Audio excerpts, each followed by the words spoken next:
Welcome to another episode of Unconditioned Mind. Unconditioned Mind is a project of Awakened Global, which is an initiative that focuses on gender and racial inequality. But we are now on season 2, and I'm really excited about this season because we are dealing with healing trauma, childhood trauma, anxiety, depression, all of these things that we're struggling with as human beings. And today we have an exciting guest, Jean Dick, and she's coming from the angle of lived experiences, because we can interview experts, but we also need to hear about the lived experience. So maybe, Jean, will start by you introducing yourself, just as a brief background. What do you do for the listeners? Okay, my name is Jean Dick. I was born in East London. Currently, I'm doing aircraft cleaning and heavy machinery and light machinery cleaning. Wow, that's very odd for a woman to be involved in aircraft cleaning. Yeah, I suppose, as women, we can do all sorts of things. So, you know, what actually happened is that I shared in my book, I don't know whether you can see it, I hope you can see it. Yes. Awakened to my true self. So I shared very openly about my struggles with mental illness, my own struggles in terms of how I dealt with it, how I started my healing journey. And what I noticed is that, first of all, I didn't know how that would be received, because people look at me, with all that I've achieved,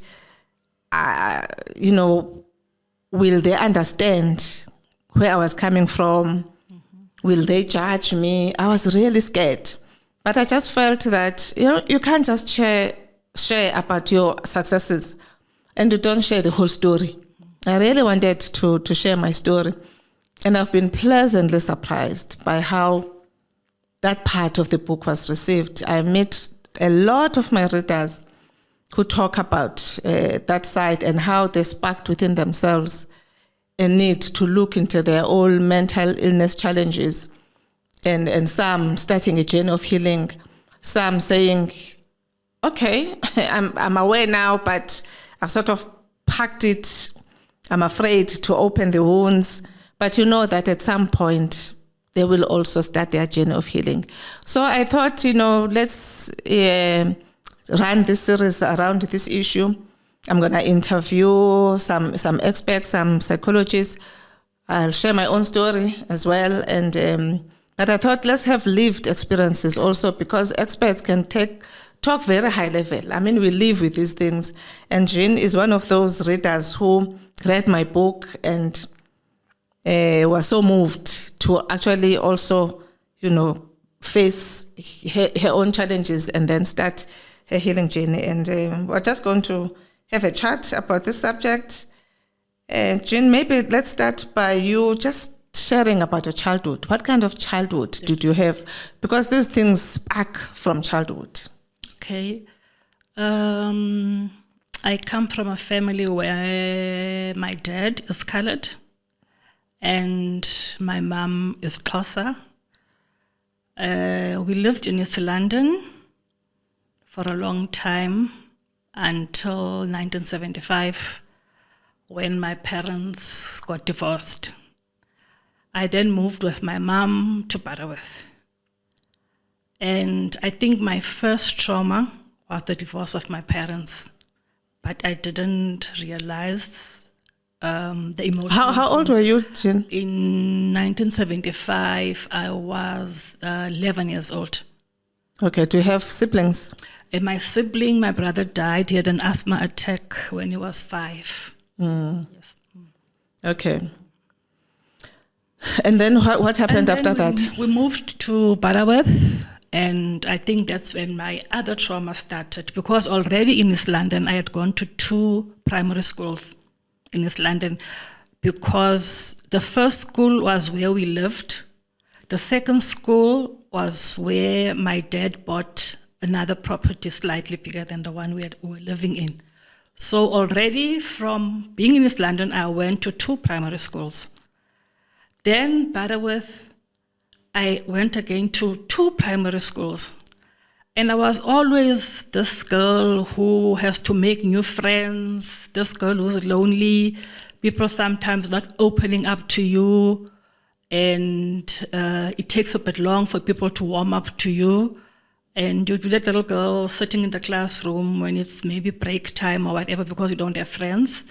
But with time, kids warm up to each other. And I think they warmed up to me and started making friends. But it was difficult. So how did your mother cope? Was she working?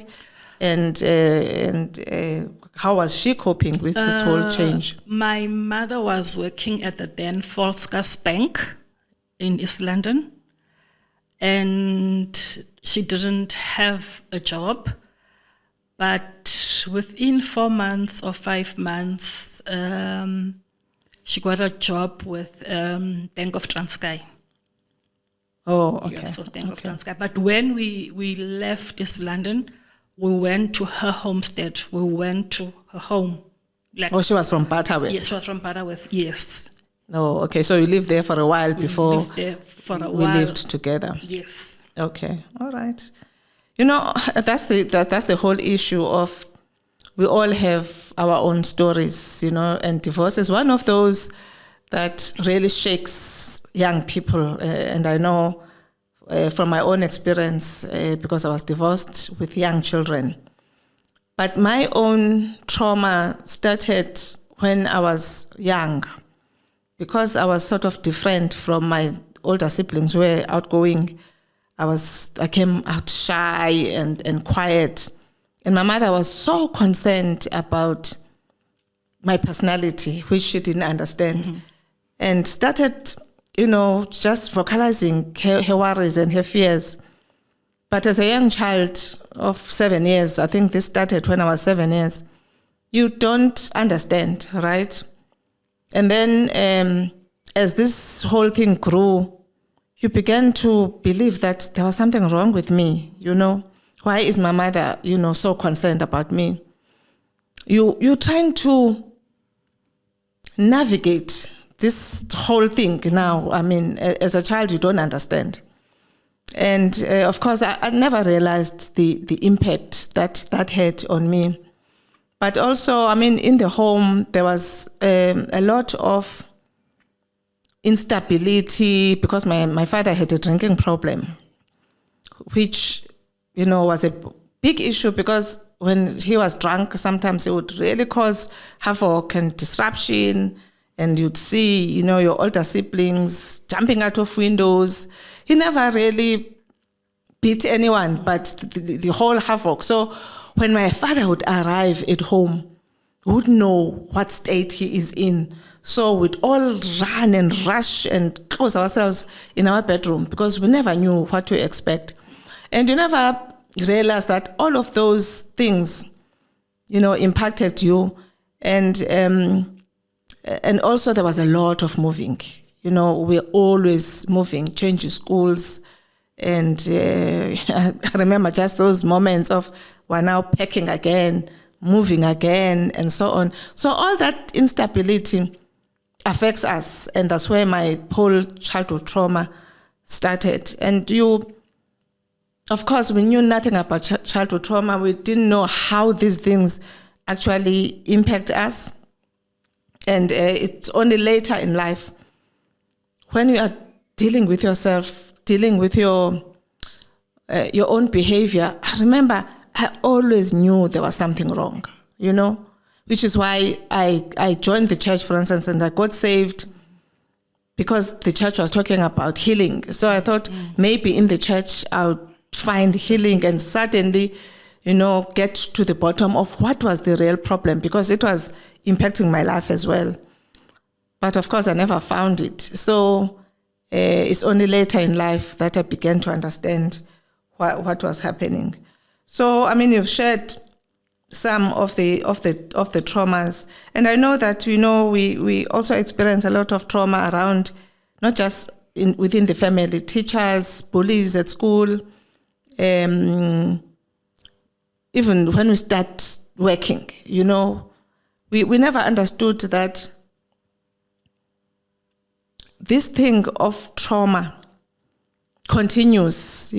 Some people, for instance, you may have had a major accident. It is trauma, and that traumatic experience traps energy within yourself. And because you're not aware, we never deal with it. So we only see that you are not okay, you are not feeling okay. Some may develop anxiety because of that trauma and things like that. And so trauma is actually very broad. I understood. Like, for instance, my physical trauma happened when I was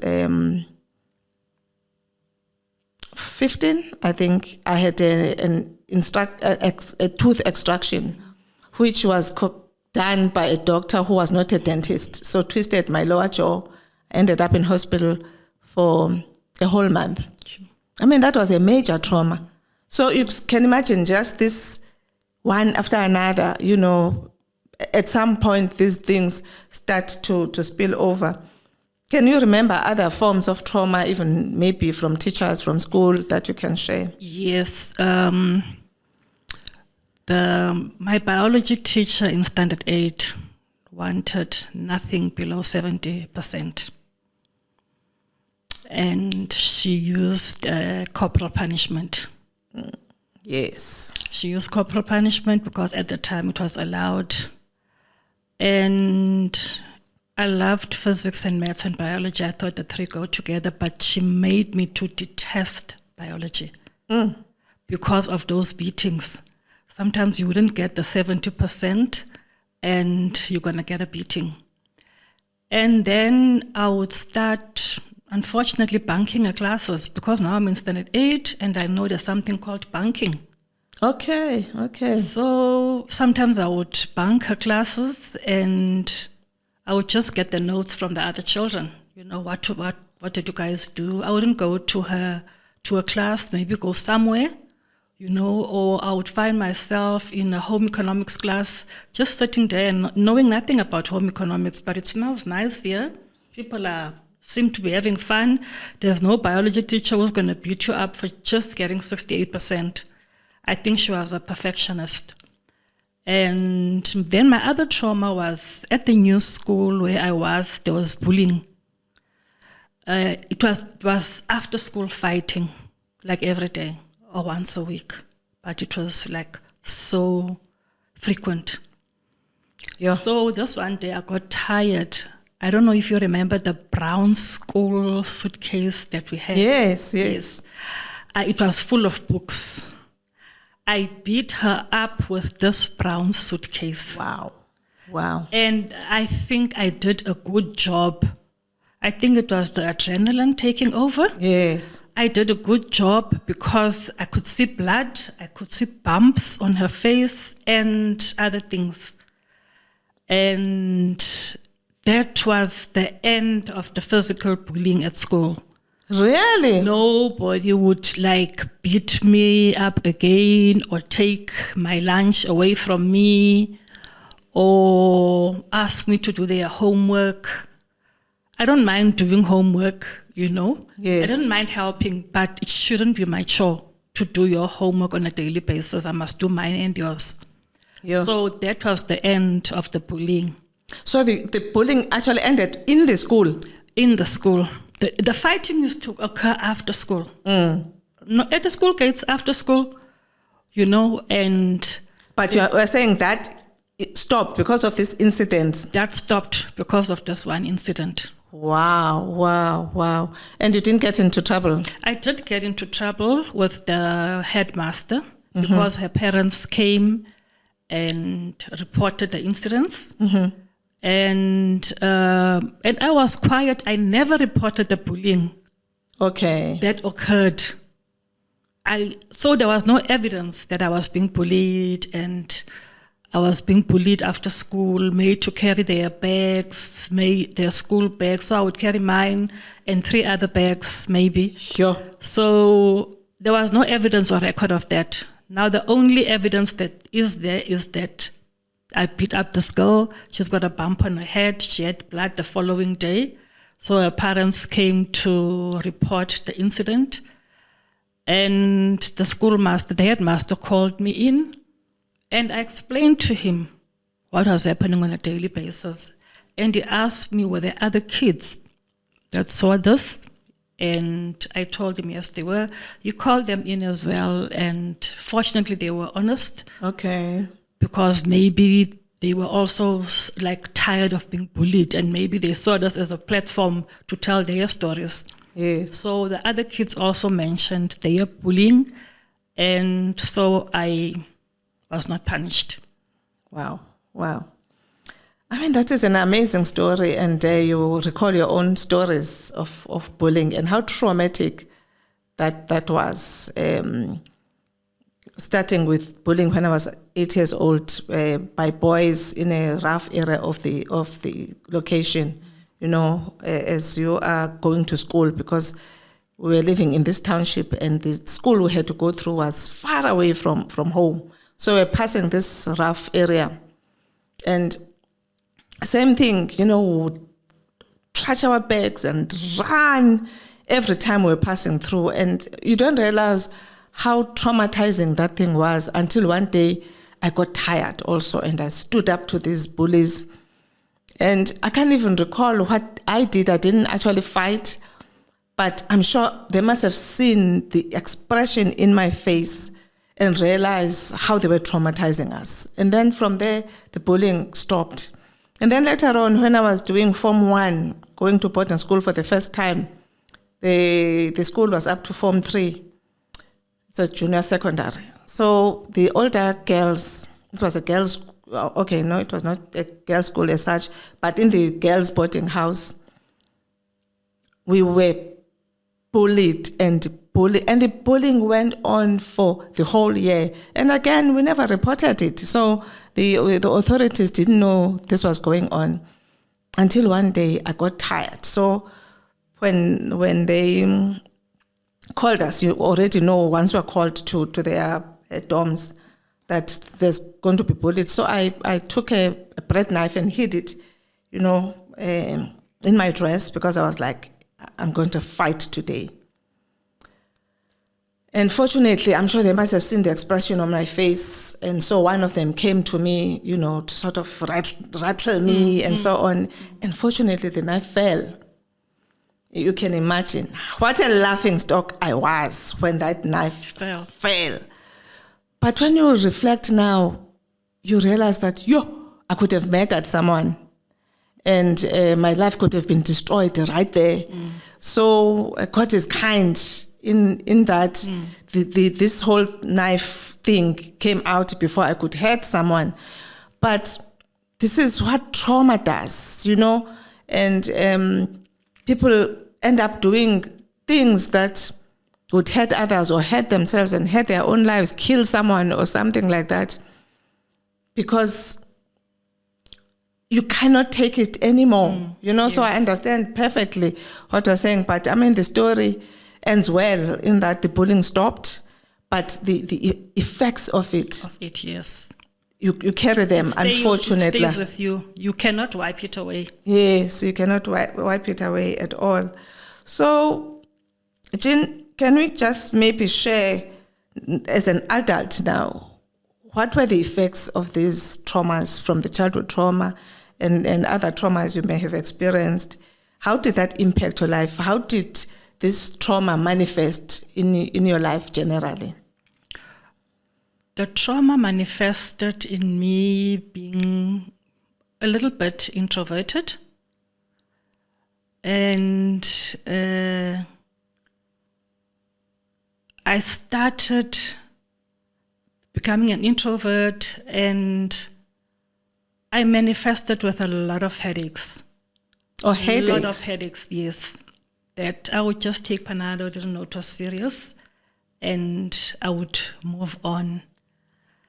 And later in life, I realized these headaches are not going anywhere. I need to do something about them. Yes. So the GP gave me medication. It helped for a while, then it stopped working. And the third time I went to see him for this headache, he said, you must go to a neurologist. Okay. And I went to see one. We did an EEG, and we did a nerve conducting test. And it was then conclusive that I had generalized anxiety disorder and weak blood flow to the brain. Really? I function well, but there are times in familiar surroundings, familiar everything, I function well. But I sometimes become socially awkward. I think there's a bit of social anxiety there as well. I become socially awkward and keep quiet and not answer a thing. And at that time, I know all the answers. I know the right things, but I feel so trapped that I could have, but at that time, I didn't say or do anything. And later in life, I also had a very toxic boss. Bullying. And the bullying was done so smart. You would just do a meeting request into a committee room just to tell you maybe how useless you are, or this or that or the other. And then I became smart, but it took me long to become smart. And I would then ask him, when he requests a meeting, I would then ask him for an agenda.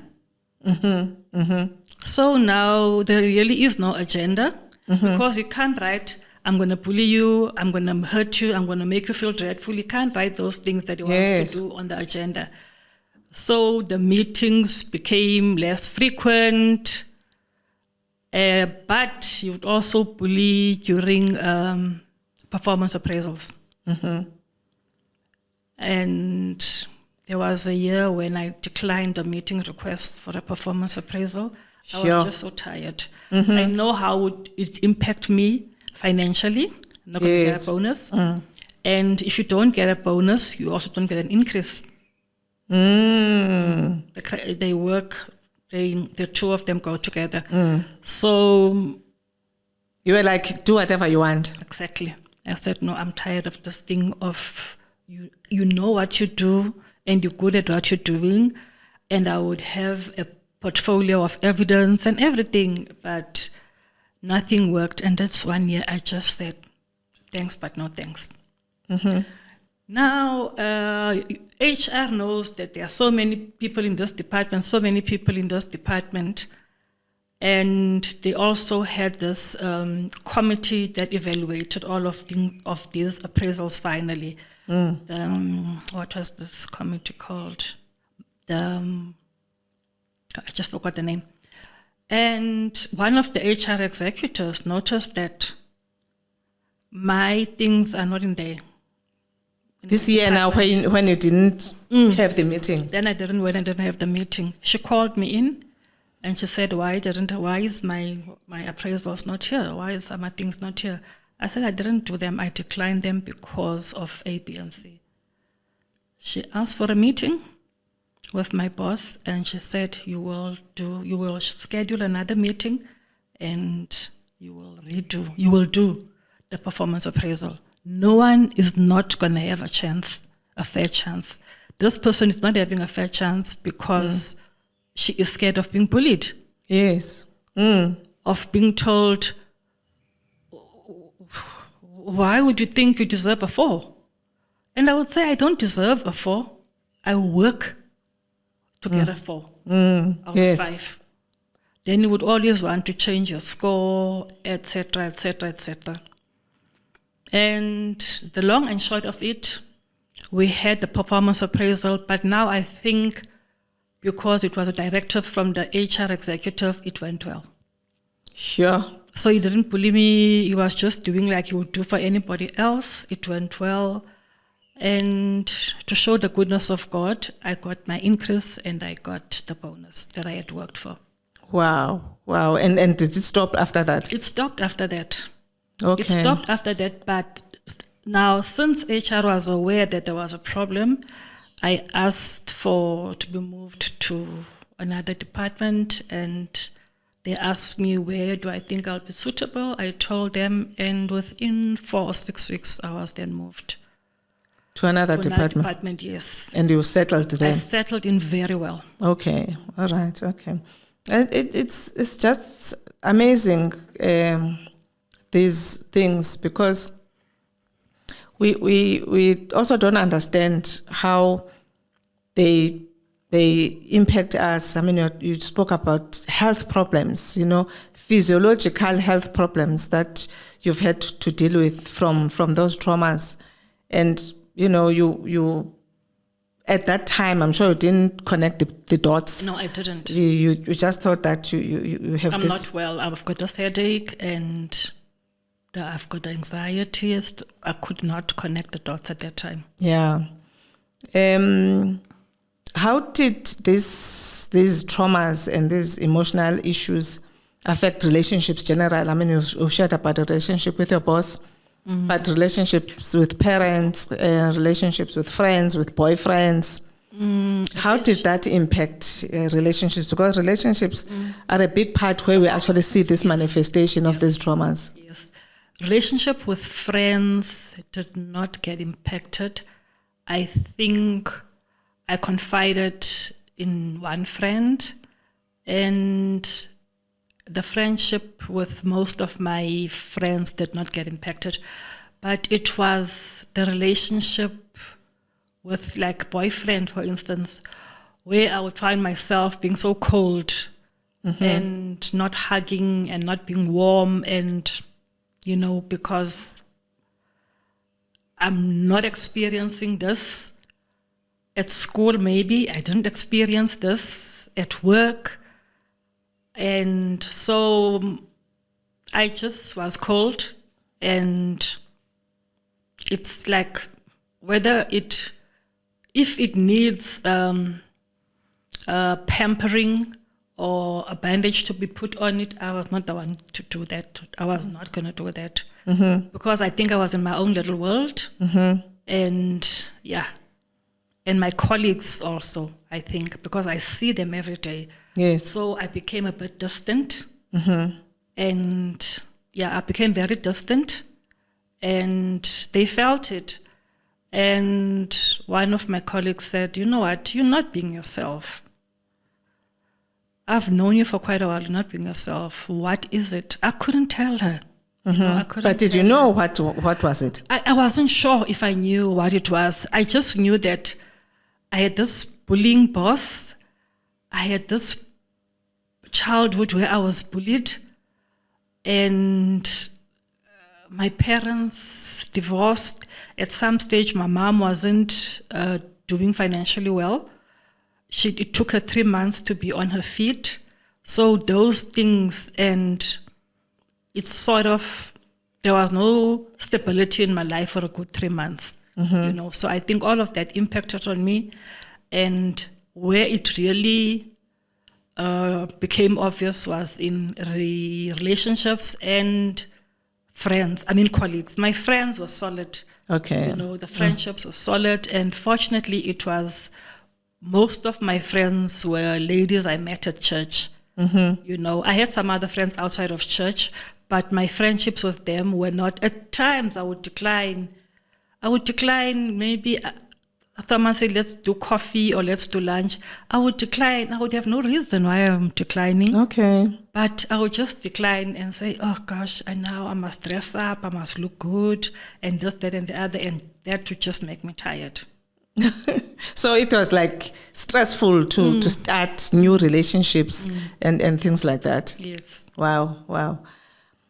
So, Jean, then, I mean, you are now sort of older, and you are piecing all of these things together. Yes. Because with me, for instance, how this manifested in the beginning was a lot of anger. I was an angry person. And because also, later on, I was shy and, with a low self-esteem, because you just believed this thing of there's something wrong with you. Because even with friends, although I had friendships at school, I was not one of those who would, make lots of friends. I would have a few close friends. And even them, they were talking about this whole thing of me being quiet. Like they would pass comments like, I'm not going with Nonkulego to that party. She's just going to be quiet all the time. So it was sort of a confirmation of this quietness. And then, of course, relationships with boyfriends also never worked because I was just this angry person. But so in the church, for instance, it's one of those things. I didn't know broadly what was wrong with me. We didn't really have the knowledge, but I knew I was angry. So in this thing of healing, I was focusing on this anger, but I didn't know where this anger was coming from, right? I couldn't connect the dots. Mm-hmm. But I knew that I had troubled relationships with colleagues at work. I was always fighting with people. Later on, when I went into business, I would have these fallouts with partners. And that's when I really got concerned now about there's something wrong with me, But you don't know where to go. And somehow, because this whole thing of psychotherapy was not something that in the Black community, it was, taken seriously. I think we didn't know much about it. Not at all. I didn't know anyone who had gone to a psychologist, for instance. And which is why the church for me was the refuge where I was supposed to find this thing.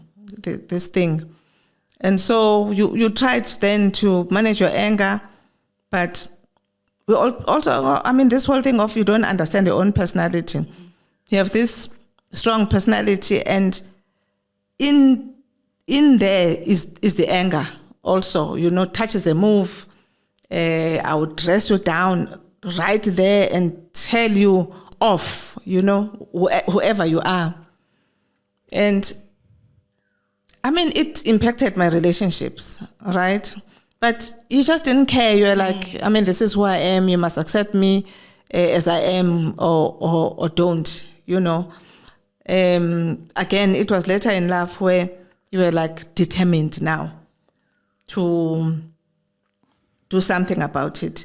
Some of the things that I noticed within myself were things like self-rejection, self-sabotage, doing things that would self-sabotage, that would, really be destructive to your life, like this thing of a fallout with your partner. The whole practice is destroyed. You have to start from scratch, those were like big impacts. This whole thing of feeling you are not worthy, although you didn't have language at that time, and you understand now even why relationships with boys never worked out. It was because you were looking for love, because you felt so unloved in your own family. I felt like no one understood me. I felt like an outsider. So we're always looking for this love from outside. And of course, you got even more hurt to the extent where I got pregnant at age 17 and my parents were like, you have to get married. And I got married at age 17 again in a marriage that was not working because I didn't realize how broken I was.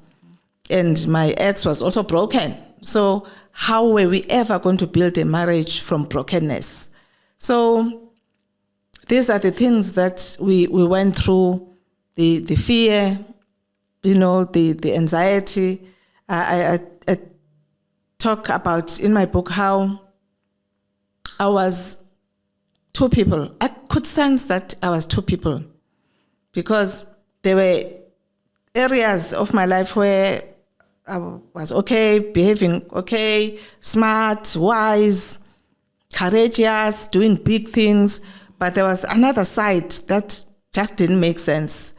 Where I just felt like I'm foolish, I'm destructive, this self-sabotage that I'm talking about, and all of those things. And this sense of feeling rejected, especially from the men, because right through my life, that aspect never worked. So I always felt rejected because I felt rejected by my mother. I felt rejected by men. I felt rejected by other people who didn't understand me because people would always criticize me, criticize my personality and things like that. In spite of the fact that I was smart in doing these big things, I felt not appreciated, that people would use me for, to get ahead, build this business and they benefit from that, but there would be no appreciation, because we are always being criticized and there's no time where you are being appreciated and affirmed. And you sort of go through that self-rejection, This is how the childhood trauma impacted my own life. Can you share, does that ring a bell with you? It does. It does ring a bell. Sometimes I would feel that I'm not worthy. And then I remember at work, we started the innovation department. And I wrote a brilliant article about DVT stockings because I had a blood clot myself and those stockings were 1,000 Rand. And I thought, why are they made in Germany? Why can't we manufacture these stockings in South Africa, especially with the clothing and the textile industry suffering like that, with all the Chinese imports? Why can't they do a niche thing and develop these stockings here? And I thought to myself, IDC has got both these departments that could take this off the ground, healthcare and clothing. So I wrote this thing very well and I thought, okay. And then the response was, we do not have the fabrics in South Africa. Because I'd given them the fabrics, because on the garment, the component of the stockings was there. It was 70% something and 30% elastane. I can still remember it. So I thought, but there are textile technologists nowadays, there are this and that. Why can't we, or are there very few people who have blood clots? That there's no market for it. There's no market for it. I was just told that they don't have the fabric in South Africa. And I felt so low. I felt so rejected. And I felt so unworthy. And I even thought, if this probably came from an exec, maybe they would have listened to it and give it a shot. But it was just one line, one sentence. We do not have the fabric to manufacture it. It was a very low blow. And then the lady who was in textiles, Nicole, I had coffee with her because we used to go to the gym together. I said, Nicole, I mean, just one line, just to tell me we don't have the fabric in South Africa? Can't we have our own people who can then manufacture it? Because there are textile technologists. And she wouldn't go further. So I thought, let me leave it. I parked it and I moved on. Wow. But it was a bit of a low blow and a feeling of I'm not worthy. No matter how hard I try, I'll never be recognized. And yes, that's how I felt. But okay, stick to your own lane and Don't worry about innovation. It's not your department anyhow. But we were all trying to contribute as a new business unit, and we all wanted to make it work. Yeah. Okay. All right. So, Jean, let's just talk about the healing process now.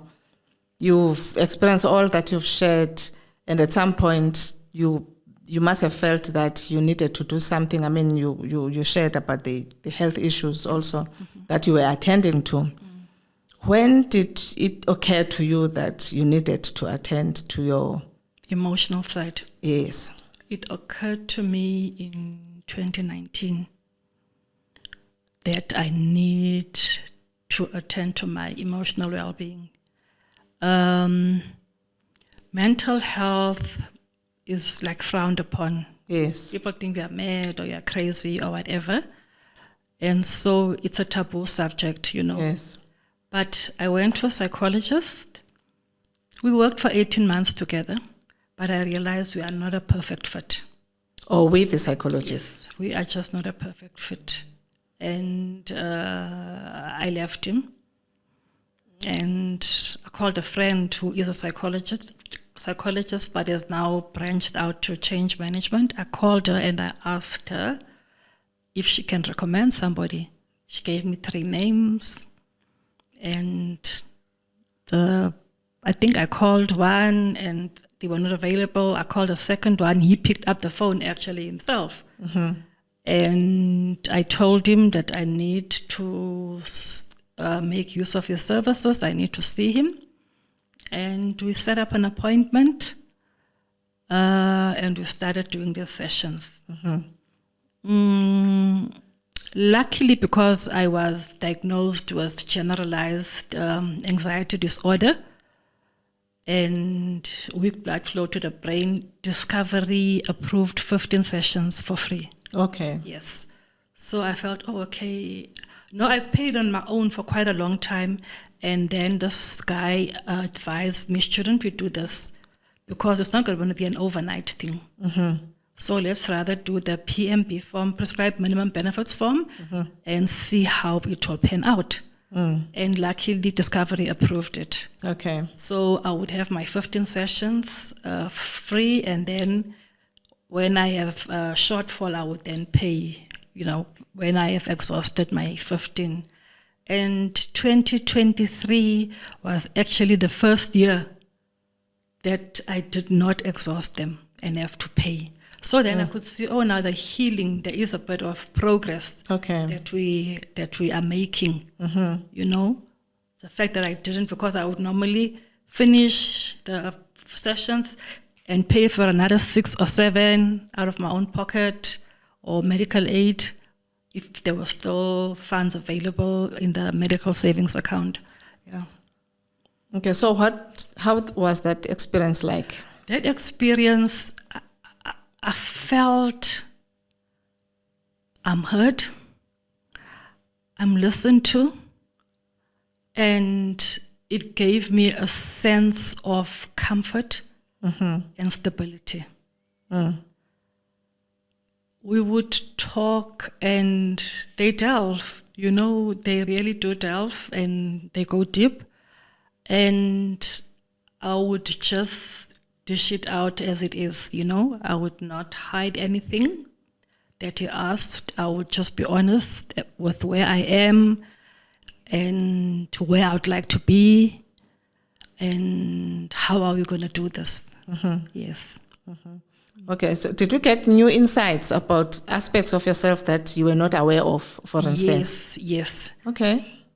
I was diagnosed with OCD. I knew that there was something wrong with me because I'm forever doing something. I don't want to clean dirty cup. I don't want this. Things must be in a particular order. Even labels of food in the cabinet must be in a certain way. Okay. And you must not put something tall in front of something short. Short ones, medium, tall, etc., etc. I knew that I had the OCD aspect, and sometimes it doesn't work for people that you live with because they're not like that. Yes. And they would like say, can't you chill for a moment or just chill. And I knew that I want things done and I want them to look a certain way. And I'm a neat freak, but not a control freak. So I discovered that about myself. I knew I was OCD, but when he unpacked it for me, then I realized, okay, it's actually not a bad thing. Okay. It's only bad when you start like doing self-harm and this and that. But if you are just OCD and you want your place to look a certain way, you want your desk to be a certain way, I am very cautious about dimensions, etc., etc., etc. So he said it's not a bad thing, you know. Don't worry about it, but don't overstep and expect other people to be like that. Yes. Yeah. Yes. He said there's a very thin line between people thinking you're actually a bully when you're just being OCD. Because you want things done this way. You want everything done this way. You know, the T's must be crossed and the I's must be dotted kind of a situation. Yes. So sort of learned how to adapt and because now you're aware. Now because I'm aware, the big issue is that we have these behaviors and we are not aware of them. You know, we're not aware of them and where they come from. And this is how we now begin to impact other people who just do not understand where we're coming from. You know, so because of the self-awareness, you became more sensitive to others. To others, yes. Okay. Any other insights that you want to share? Other insights that I want to share is how I was taught to deal with the trauma. It's something like something I took So did you get to understand now that you had these traumas that you had to do out of this psychotherapy? Yes. Oh, great. Yes. Will you just unpack that? How did that happen? During our sessions, obviously we would talk about everything and I was very open, and I'm glad I was open because maybe I wouldn't have gotten the help that I needed if I was not completely open. One of the things that is shared pertaining to anxiety and trauma is that you need breathing techniques. You need progressive muscle relaxant. You know, you must always be in a relaxed state, whether it's a bath, whether it's a jacuzzi, whatever works for you. Okay. Do that frequently and affirm yourself all the time. You know, whatever has been said, say the things that you see or that you want to see. And the other technique was, there was quite a few. Oh, and worry. Yes. Worry. You said, I see you worry a lot. You worry about this, you worry about that.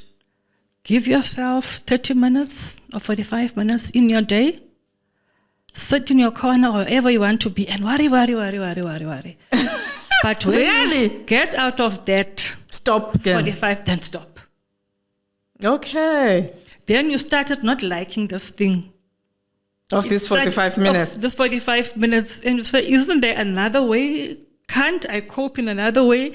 Because it felt a bit like the naughty corner, but you're not being naughty, you are helping yourself. But I said, I don't like this too much.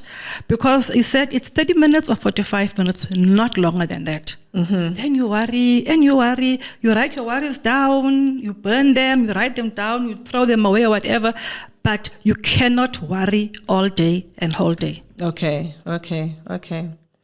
Yes, you all have things that you need to take care of maybe picking up a child from school, a child from the airport, doing this, running errands, and single parents, you are stretched thin. Yes. Actually. Yes. You know, because everything depends on us.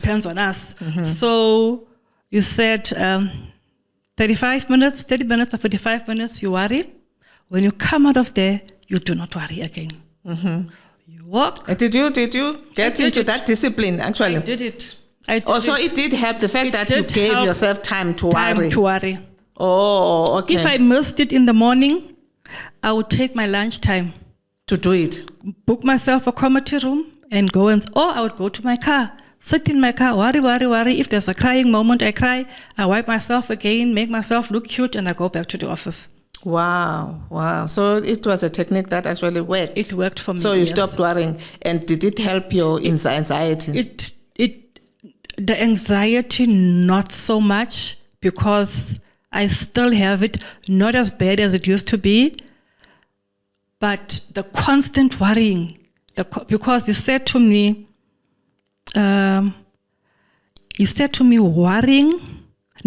anxiety stems from the past, and depression is about to do with the future.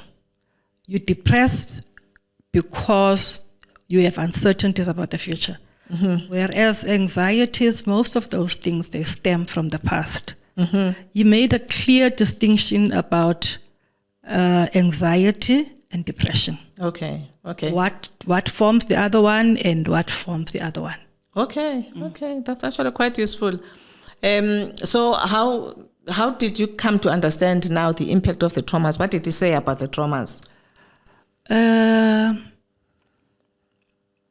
It would give me like homework, literally give me homework and maybe 6 things to do. I remember one of them was, because I told him I always worried about my daughter. Mm-hmm.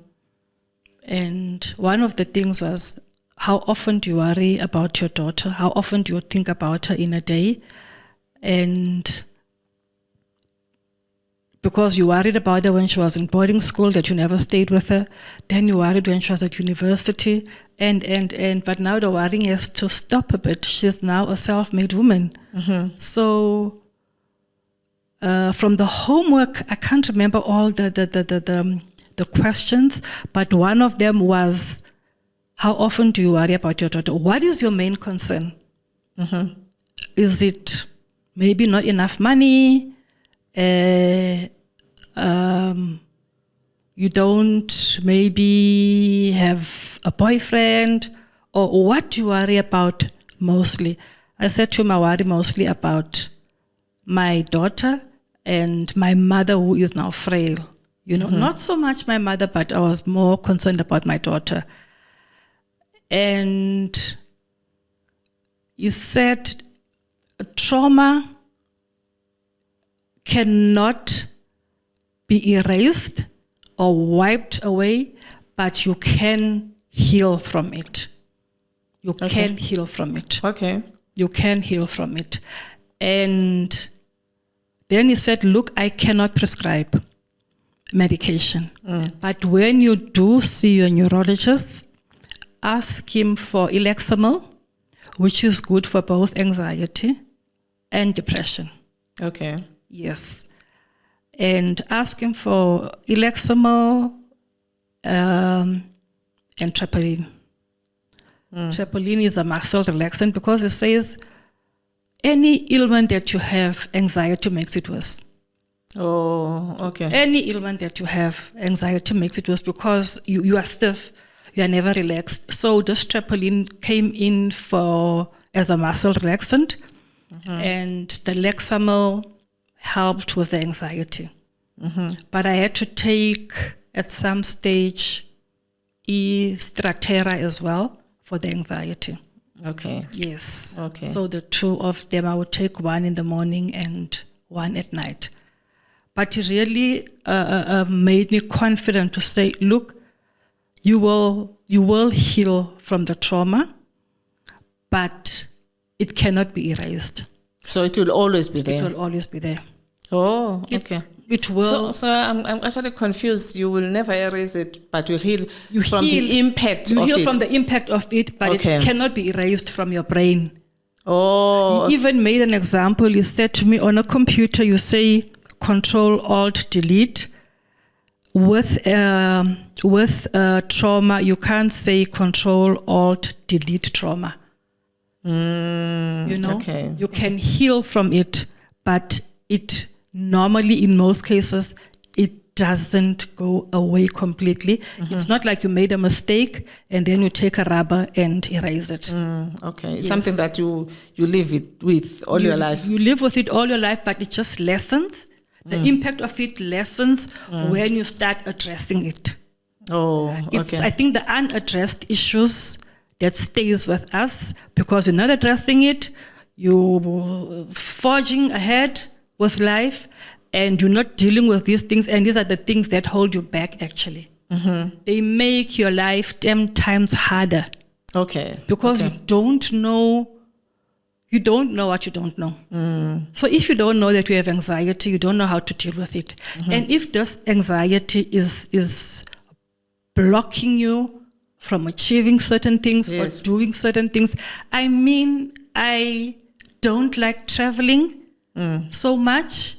Oh, yes, I do, because I hate airports. The commotion at the airports, it's full. It's people, it's this, it's that. It's too much for me. Okay. I only love the small town airports, the Abu Dhabi ones, the big cities, Abu Doha. No, I can't deal with those. Give me East London, give me Port Elizabeth or Cape Town anytime. I can deal. But I don't want those international airports. It's full of people.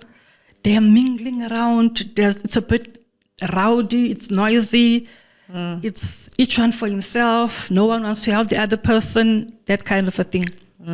So now that I know that I have anxiety, I know what to do prior to traveling. Okay. You know, I know how to manage my anxiety, and to keep it moving, I have the techniques.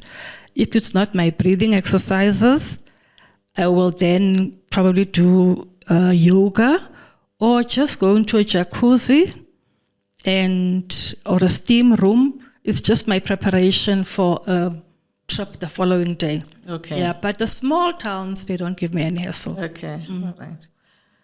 So, I mean, they always talk about finding your true self. I mean, I share about this in my book as well, how important it is to find your true self, because you realize that you don't really know who you are. As I shared that, I always felt like I was two people. Who is the real you out of all of this? You know, we talk about the ego, and so there's this real you and there's this egoic self who is behaving in these strange ways with these anxieties and all of those things. But there is the one side where you feel stable, you feel yourself. And I mean, whenever we talk about finding our authentic self, for instance, I just think that is so clouded by the traumas, this instability that you've had in life. Then you go to work, for instance, and that also shapes who you are, right? Because there are people who are telling you who you are, and you don't even recognize yourself in the way that they as you shared with your boss. There are also gender issues and racial issues. So there's a lot that makes up our identity. How do you find your true self in all of this? Do you feel like you found your true self? What can you tell us about that aspect of finding? Are you comfortable now that you found yourself? I am comfortable that I found myself, because now I know what I like, what I don't like, what I want to do and what I do not want to do. Even if it's going to be billions, if it doesn't resonate with me, I don't want to do it.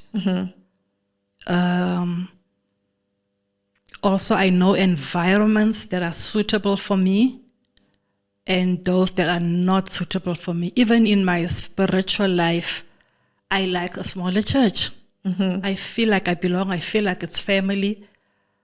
Churches like, I'll give you an example, the Rivers Church on Morningside, when they even have to have those parking people managing the traffic, and I go there once in a while, but I realize it's not a church for me. Okay. Because I know myself to the T that I I know where I thrive. I thrive in smaller environments, or maybe a 2-man show or an 8-man show. If I'm doing something, I know I am not going to be about that big Samsung or Siemens or whatever. I know that I'm not going to thrive there. You know? And now there are opportunities to work from home, etc., etc. I think COVID, as much as it was bad, it opened us up to a completely new world. Yes. Okay, that's good. Let's talk about this broader problem of brokenness in society, fatherlessness, gender issues, gender-based violence, young people growing up in this home and the impact that has, on the young person's life. How we were raised by parents who were broken, and they passed that on to us. We also raise our children. So it's sort of this vicious cycle of brokenness. Cycle continues, yes. Continues. What can you tell us about that? What are your views? My views are absent fathers, and now the child, especially the boy child, didn't have a father. He also then becomes an absent father. He has a child somewhere, he's also an absent father, and the cycle continues. And also inequality and poverty contributes to brokenness. Because just make an example, a child wants a certain cell phone. They can't afford it at home. The child does feel broken. And our society has also, we've become numb to things that we should be alert to.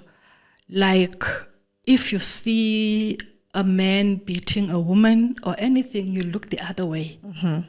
You are too scared to get involved. Yes. And our children are doing drugs, teenage pregnancies, because this child was born by a single mother. There was no father to lay down the rules. I'm not saying there won't be teenage pregnancies in a home where it's a mother and a father, but child is born from a single parent at 19, 20. She is also pregnant. Yes. And I got so sad in the Eastern Cape when the children, especially the graduates, don't get jobs. They say, let me do something in the meantime. Yes. And that something is to raise a child. Wow. It saddened me that, no, I'm not doing anything. So in other words, I may as well get pregnant, have a baby, and raise a child. Wow. And these are not illiterate women. These are graduates. But I think they have given up on their future. They have given up on careers. And they have given up on, some of them, they work for Spar, the supermarket, and ShopRite. But they feel, I don't belong here. Yes. So this causes brokenness within this child who studied, had a BCom degree or any other degree, and doesn't have a job. There was a geologist in Port Elizabeth who didn't have a job.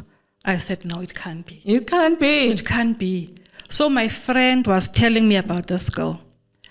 So I said to her, look, connect me with her, and see what we can do. And I thought, there's Banye Gold. I know 2 people there.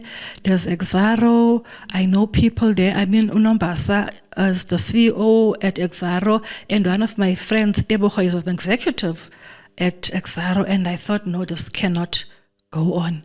Geologist sitting at home, second year. So I phoned her and I said, please send me your CV. She sent it. They didn't take her on for a job, but for an internship. At least that's something. Yes, that can lead to a job. Exactly. And the mining industries, they pay well even on their internships. It's like the Standard Bank Graduate Development Program, they pay well. Okay. They start their people on 27,000. You've never worked, but that's the entry-level salary that you get on those programs.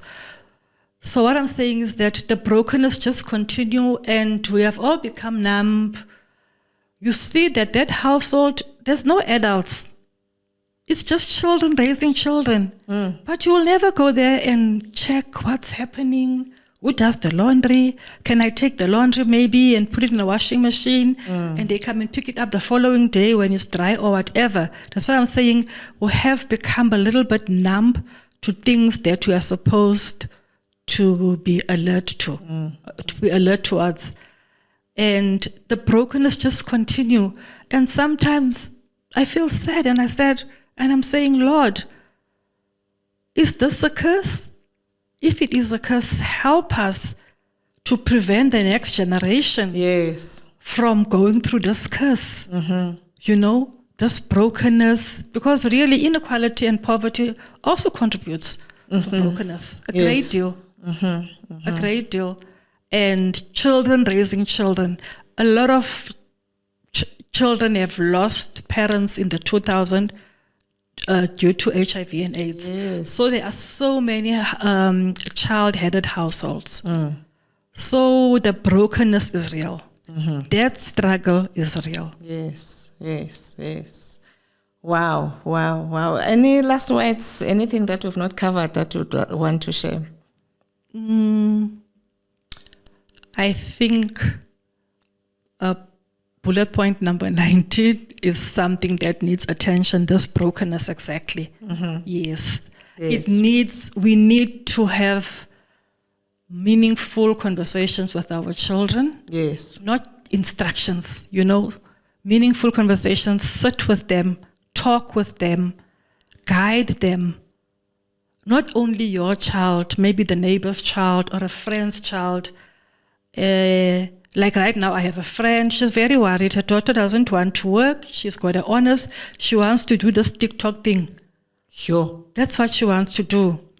And the mom is a bit worried that, look now, it's the 3rd month of the year and you have not applied for a single job. Sure. And this TikTok thing is not growing.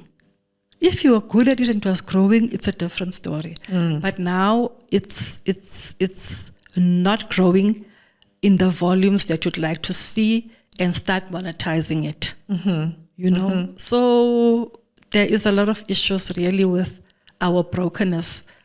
And this child, the parents divorced about 6 years ago. Okay. All she's known was stability in her life. Now, the dad is not there. They're raised by the mother, and probably she cannot deal with it. Maybe that's her way of dealing it, wanting to do what she loves more than what she studied. She's got her honors in international relations.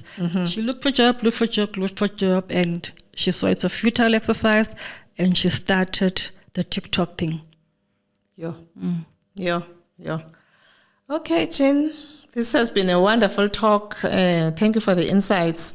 So much that you have shared that I'm sure will enlighten our listeners on this difficult subject that we don't know much about, because I just feel that we need to demystify these things. And yes, we appreciate the fact that we're talking more and more around mental illness, and even at work there is support.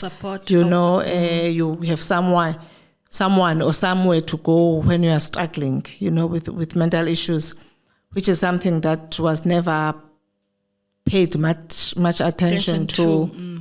That well-being is something that, and self-care is something that we now understand as important. It's still a big mystery. I mean, even the experts, there's a lot that they do not know about these issues. So we're always just struggling on our own, trying to survive, and so on. But I'm glad that you took the step to seek help. and we are seeing results from the journey of healing. And I hope your story will encourage others to also have the courage. Even if you do it your own way, you don't have to follow what Jean did. Do it your own way, so that we can curb this brokenness, and we can have healthy relationships with our own children, so that they don't have to go through what we've gone through. Yes. Thank you very much, Jean. And as we always say at Awakened, if you take time to find your true self, you will begin to function from your authentic power. Thank you. Thank you so much. Thank you for your time, and thank you for inviting me.